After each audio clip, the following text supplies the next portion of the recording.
dark fantasy.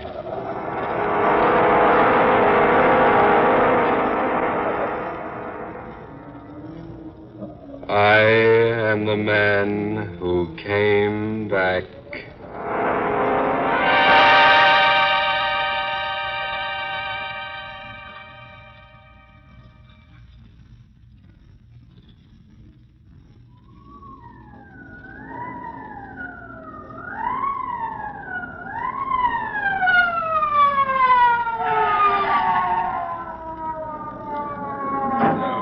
All right, now break it up, break it up.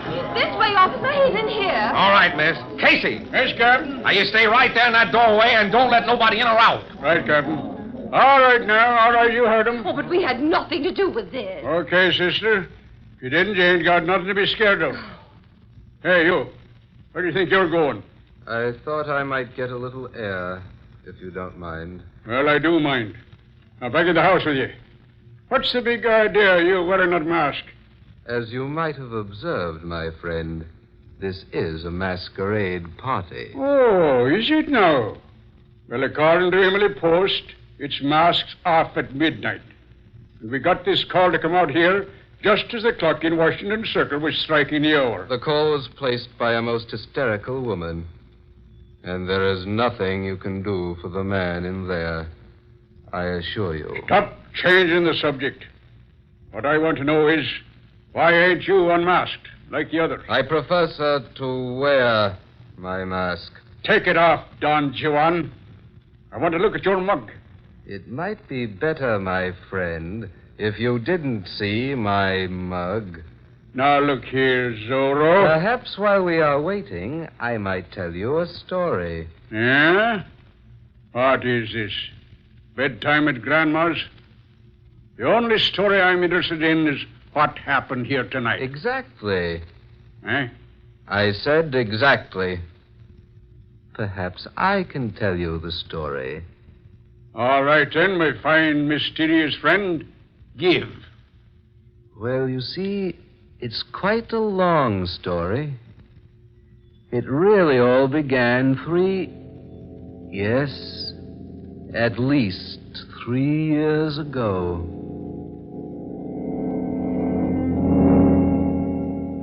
I remember that evening quite well. I let myself into Granger's apartment. It was a golden key I used. A bright golden key. And there was no one there when I arrived. So I closed the door and waited.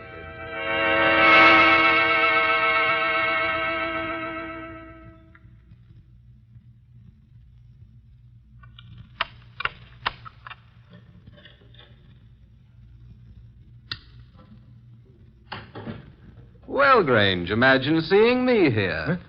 Blake. Oh, I say, you startled me. Did I now? I dare say, had I been someone else, you wouldn't have been at all startled. Incidentally, old man, how did you get in here? I suppose it would be quite facetious of me to say that I came in the same way you did. Oh, I say, a new piano. Do you mind? No, not at all. Go right ahead. Help yourself. Have a drink? No, thanks.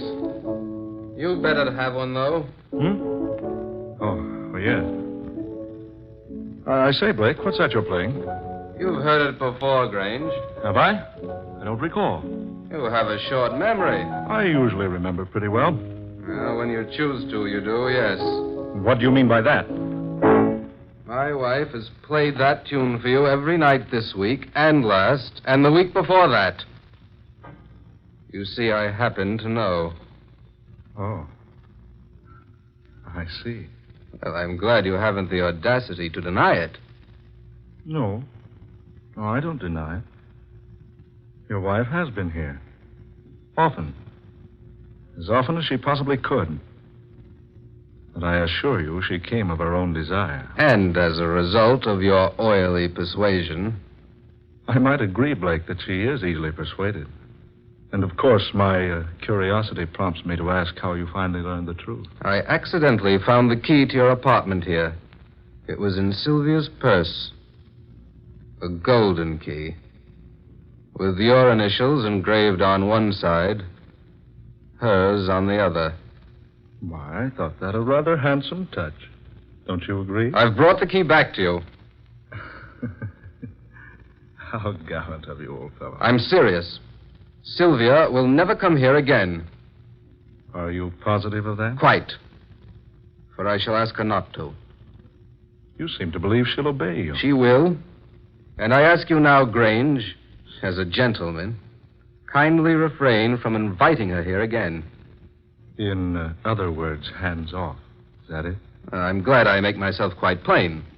Why, you fool. You dull, stupid fool. What right have you to demand anything of Sylvia? Do you think for a moment, night after night, twiddling her thumbs while you're away from home? I admit I've been busy this past year, but another 6 months... You've no one to blame for Sylvia's being here but yourself. Here she's found what you've denied her, Blake.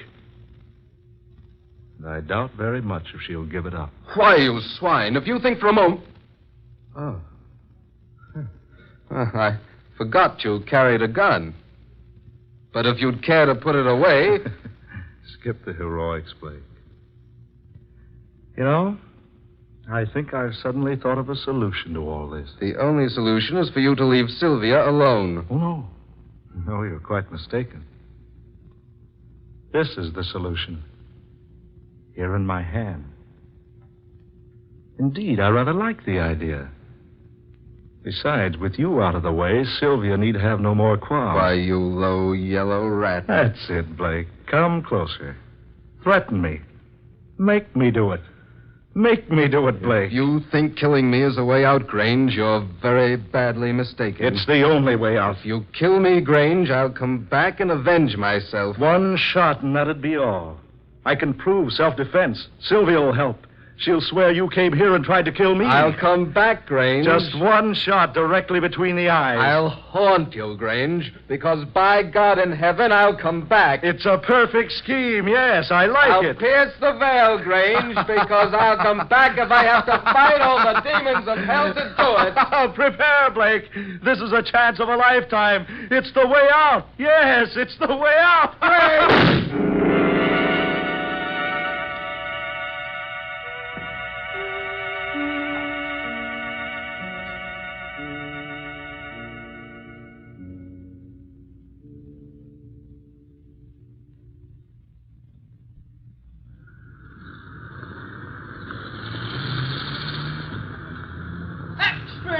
Get your extra paper. Wealthy playwright slain in millionaire's apartment. Read all about it. Here you are, Mr. Keith Grange playing self-defense and slaying a fellow Blake. Here it is, folks. Get your extra paper. Read the headline news about the killing. It's all here in your extra paper.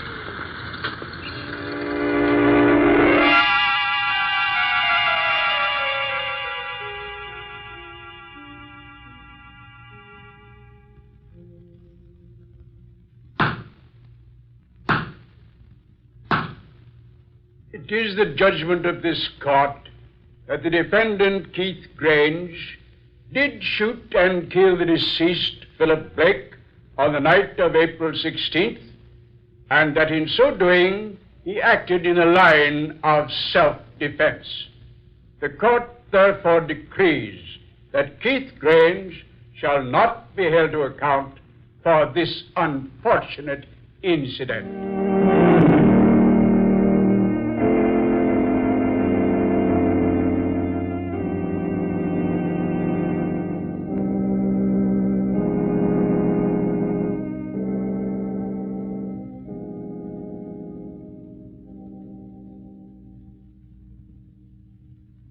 Well, my dear? I suppose there's nothing to worry about now. Not the slightest thing. I told you from the very beginning, Sylvia, that I acted rightly in doing what I did. Oh, I still can't resign myself to it. But you must. It's all over. Philip is dead. Now we can be together as much as we please. Keith, suppose you and I should have a misunderstanding. Suppose I should become angry sometime. So angry I might tell the truth to the authorities. That, my dear, would be most unfortunate. But it's a possibility, and by no means should we overlook possibilities.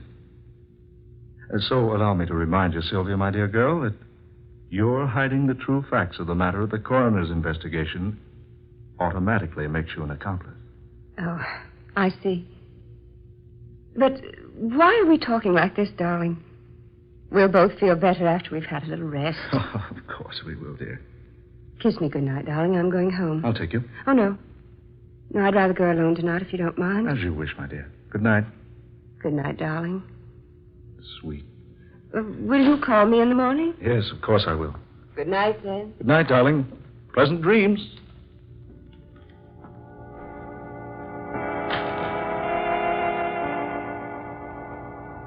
That's strange. Very strange. Just a moment ago, there were only Sylvia and I here. Now she's gone. Yet I feel that I'm not alone. You're not alone, Grange. What? What was that?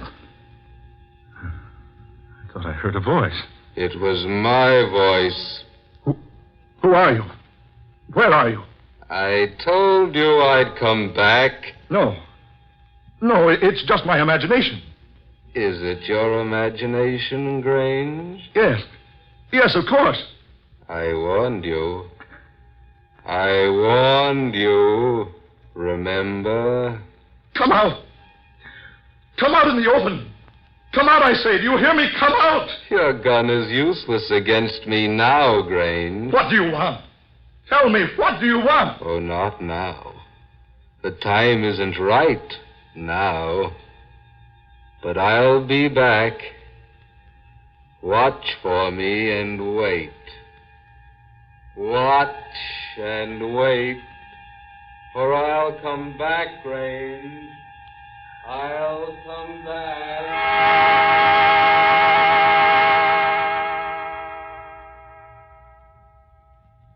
No. No, I'm sure of it. It was no one. No one at all. I just imagined it, that's all. Yes, just my imagination.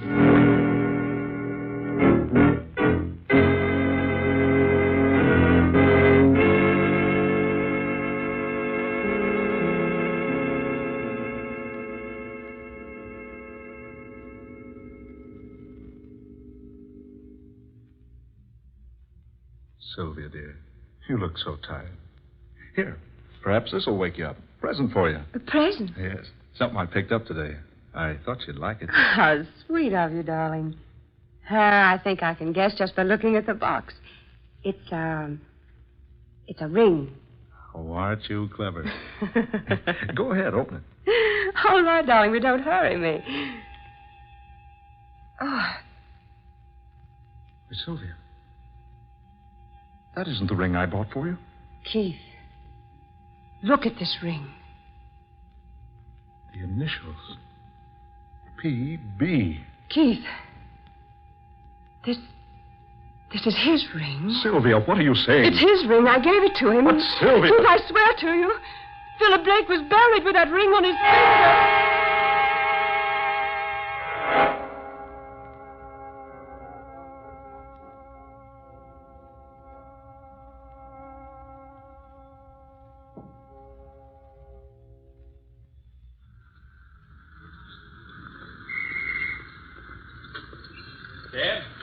Cab, mister? Yes, please. Do you mind coming around to the other side, please, mister? That door's busted, and you can't get it open. Oh, very well. Sorry to ask that of you, but they ain't had time to get the other door fixed. Where to, friend?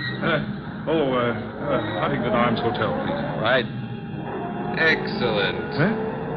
That's where I'm going. Oh, you startled me. I didn't know there was anyone in this cab. It's so dark tonight. Yes, isn't it? I say, I don't seem to feel anyone in the seat here beside me. Strange. You certainly bumped me hard enough when you crawled in here. Bumped you? I beg your pardon, sir, but I... Never mind, Grange. Never mind. You know me? I'm surprised that you don't know me. Why, yes. Your voice sounds familiar. Good Lord. Philip Blake. Do you mind riding with me? Blake. You're supposed to be dead. You're supposed to be buried. I am dead, Grange. I am buried. Cabby, stop this cab. Right, sir. Now, let me out of here. Let me out. What's the matter, Governor? Hey, you hadn't ought to jump out of a moving car like that. What in the name of heaven is in the back of that cab? Why, nothing, Governor. Here, see? I'll turn on the light. There. See? But there was somebody in there with me. Oh, now, mister, they couldn't have been. Look for yourself. The seat's empty there. And you just jumped out on this side of the cab. The other door won't open. No, brother, there wasn't nobody in that seat with you. Must have been your imagination.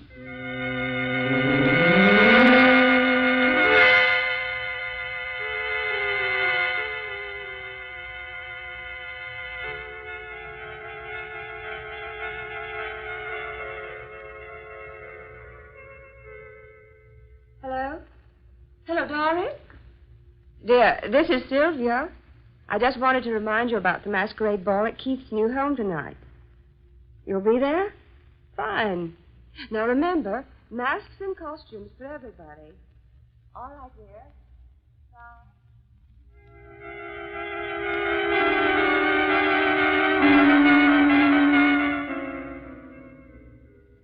Now be sure to come in costume, won't you, Dorothy? Yes. And heavily masked, my dear. Yes, at Keith's new place. Oh, darling, wait till you see the place. It's really a mansion.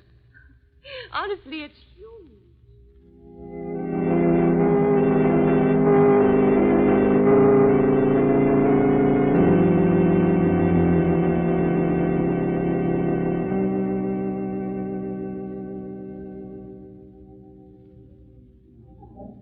Mr. Grange, I believe. Sylvia, darling.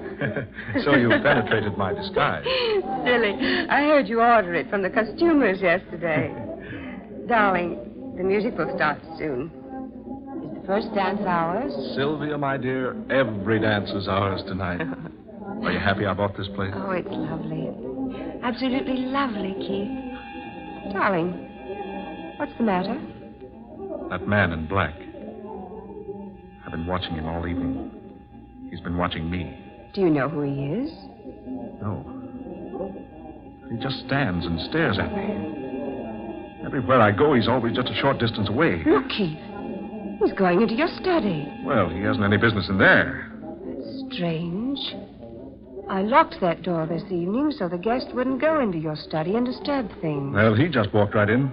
And, dear, I'll go see who he is and what he wants. You mingle with the guests, and I'll join you later. Very well, dear. But don't be long. I'll be waiting for you. All right, Sylvia. Yeah. It's odd. This door is locked.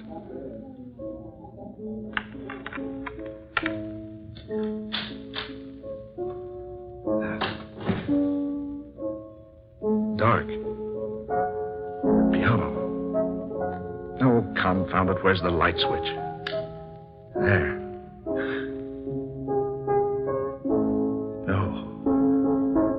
No, it can't be. That piano. Someone's playing, and yet there's no one seated there. The keys moving up and down, playing the music, but there are no hands on them. That melody. It's the melody he played the night I killed him. He's playing it now. And yet he's not there. I'm here, Grange. I'm here. Blake. Look closer, Grange. Here I am. You see? Yes. I see you now. I brought you a little gift for your masquerade party. What? You'll find it lying on your desk. Turn around and see for yourself. That's right. There. You see? A gun. gun. It's the one you killed me with. Don't you recognize it? Where did you get that gun? I found it, Grange, and I've brought it back to you. I put one shell in its chamber. Just one, Grange. But that is enough. What are you trying to... Gone. He's gone. Lord, am I mad? Was I dreaming? No. No, the gun is here. It is my gun. One cartridge, he said. Only one. One cartridge. Yes. Yes, it's the only way left. He knew it was the only way. Now he's left me to take it. All right, Blake. You can have your revenge. You can have it. And you are right. It is the only way.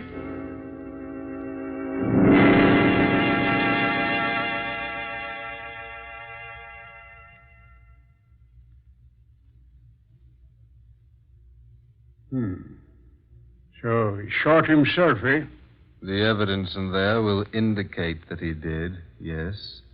Say, that's quite a yarn you spun, Zorro. It is nothing but the truth. Come on now, come on, my friend.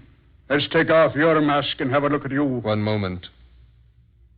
Keith Grange shot Philip Blake squarely between the eyes. Yeah? So what? That doesn't make a very pretty sight. Well, I don't see what that's got to do with... here comes the captain. He'll take that mask off you. Captain Sullivan, come here a minute, will you? Yes, Casey, what is it? Well, there's a mug here that won't take off his mask. He's been spinning me the most fantastic yarn I ever heard in all my... where'd he go? Huh? Where'd who go? Say, did you let somebody get out of this house, Casey? No, Sir Cap. No, I didn't. But he was standing here just a minute ago. He wouldn't take off his mask. He told me the darndest story about a murdered man coming back from the grave. Casey, have you been near the punch bowl? Well, there's no one here now. Wait a minute. What's this stain here on the floor? Blood. A little pool of it. There on the floor. Right in the exact spot where the man in black was standing.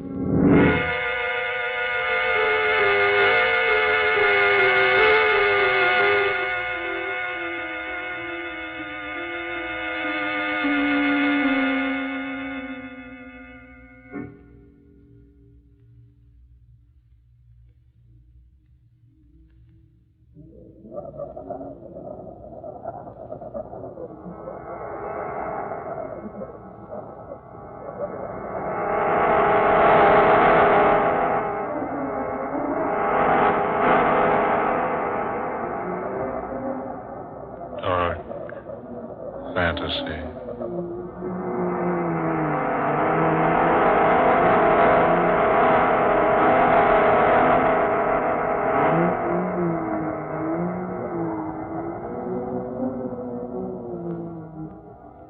The Man Who Came Back, an original tale of dark fantasy by Scott Bishop. Ben Morris was Keith Grange. Eleanor Naylor Corrin was Herta Sylvia. Fred Wayne took the part of Casey. Muir Height was Captain Sullivan. Murillo Schofield, the cab driver. And Eugene Francis was the Man Who Came Back. Ladies and gentlemen, every Friday night at this time, the National Broadcasting Company will bring you Dark Fantasy, tales of the weird, adventures of the supernatural, created for you by Scott Bishop. Listen 1 week from tonight for the breathtaking story of the tombs of ancient China, the soul of Shanhai One. This is the National Broadcasting Company.